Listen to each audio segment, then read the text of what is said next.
Hello friends, வாங்க இன்றைக்கி meal maker gravy எப்படி செய்யலான்னு பார்க்கலாம். நல்லா தண்ணி கொதிக்க வச்சு எடுத்துக்கோங்க. இப்போ அதில் மீல் மேக்கரை போட்டுக்கோங்க. ஒரு 5 நிமிஷம் அப்படியே மூடி விட்டுருங்க. இந்த மாதிரி எல்லாமே தண்ணியில் மூழ்கிற மாதிரி சேர்த்துக்கோங்க. இது தண்ணியில் முழுவந்து கொஞ்சம் பெருசாகிட்டு வரும்.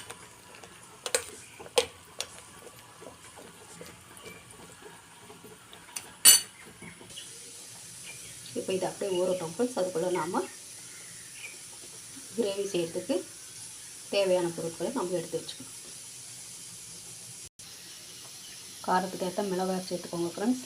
தனியாத்தூள் 1 ஸ்பூன், கரம் மசாலா ஒரு சின்ன ஸ்பூனில் 1, பெரும் சீரகம் ஒரு 1/2 ஸ்பூன், சோம்பு 1 ஸ்பூன்,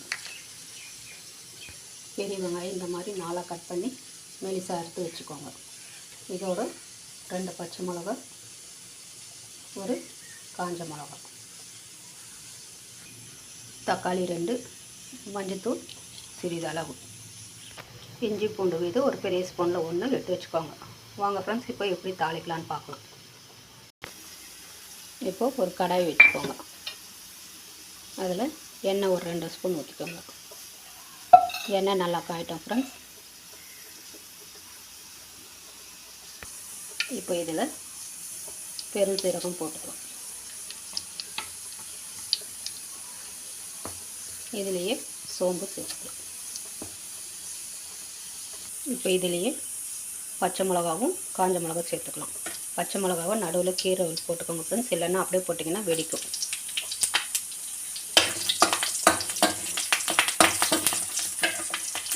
இப்போ இதிலேயே நம்ம அரைச்சி வச்சுருக்கிற வெங்காயத்தையும் சேர்த்துக்கலாம்.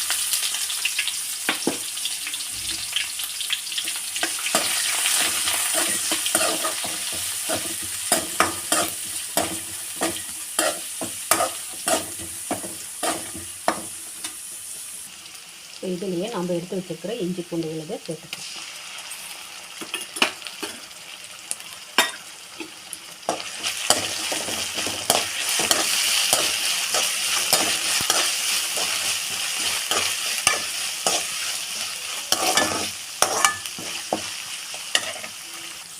இப்போ இதுலேயே நாம் அறுத்து வச்சுருக்கிற தக்காளி சேர்த்துக்கலாம். அப்படியே மஞ்சள் தூள் சேர்த்துக்கலாம்.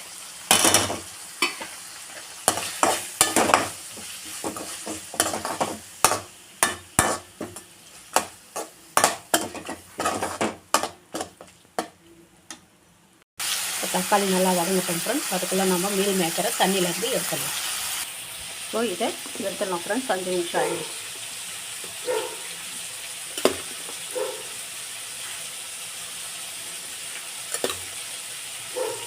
இப்போ இந்த தண்ணியை நம்ம ஊற்றிடலாம் ஃப்ரெண்ட்ஸ்.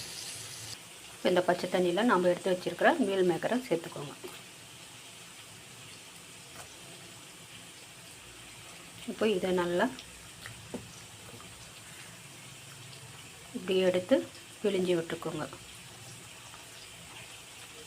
இந்த மாதிரி பிழிஞ்சி ஒரு தட்டில் போட்டுக்கோங்க.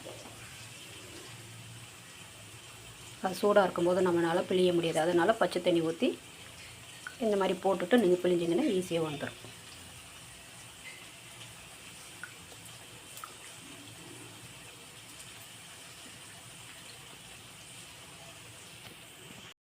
இந்த மாதிரி எல்லாமே பிழிஞ்சி எடுத்துக்கோங்க ஃப்ரெண்ட்ஸ். தண்ணி இருக்கக்கூடாது. இது அப்படியே இருக்கட்டும் ஃப்ரெண்ட்ஸ். இப்போது இதில் தக்காளியும் நல்லா வதங்கிடுச்சு. இப்போ நம்ம எடுத்து வச்சுருக்கிற மசாலாவை சேர்த்துடலாம். கரம் மசாலா, மிளகாய்த்தூள்,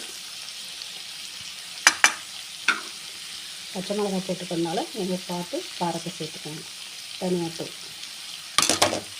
இது எல்லாமே நல்லா போட்டு கலக்கி வச்சுக்கோங்க.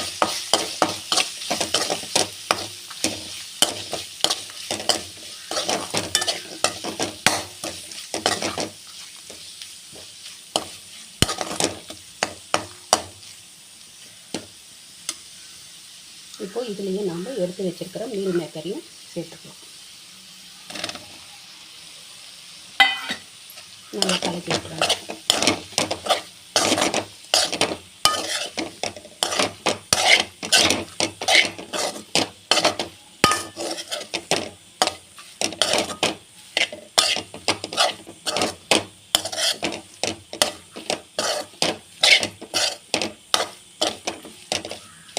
இப்போ இதிலே நாம் உப்பு சேர்த்துக்கலாம் ஃப்ரெண்ட்ஸ். இதிலே உப்பு சேர்த்துக்கலாம்.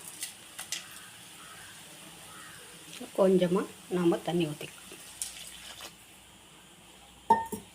இப்போ இதை நல்லா கலக்கி விட்டுருவோம்.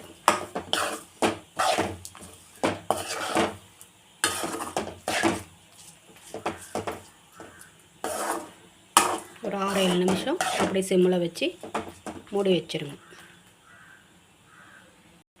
இப்போது ஒரு 2 பத்தை தேங்காய் எடுத்துக்கிட்டு அதில் ஒரு 1/2 ஸ்பூன் சோம்பு போட்டுக்கோங்க ஃப்ரெண்ட்ஸ். இப்போ இதை நல்லா நைஸாக அரைச்சி நம்ம எடுத்துக்கலாம். இப்போ இந்த மாதிரி நைஸாக அரைச்சி எடுத்துக்கோங்க ஃப்ரெண்ட்ஸ். இப்போ இதை நல்லா கலக்கி விட்டுருங்க. இப்போ இதெல்லாம் நம்ம அரைச்சி வச்சுருக்கிற தேங்காவை ஊற்றிடலாம்.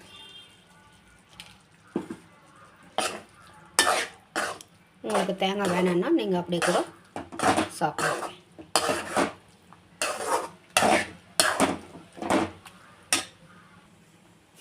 இந்த ஜார்லேயே கொஞ்சமாக தண்ணி ஊற்றி இந்த மாதிரி அலசி ஊற்றிக்கோங்க.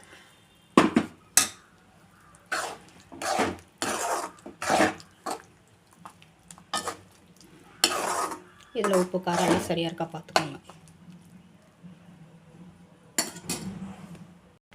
அவ்வளோதான் ஃப்ரெண்ட்ஸ். இப்போது சுவையான மீல் மேக்கர் கிரேவி ரெடி. இது சப்பாத்தி, சாதம் எல்லாத்துக்குமே ரொம்ப நல்லாயிருக்கும் ஃப்ரெண்ட்ஸ். வெரைட்டி ரைஸுக்கு சைட் டிஷ்ஷாக கூட நீங்கள் சாப்பிட்லாம். இப்போ நாம் அடுப்பை நிறுத்திடலாம்.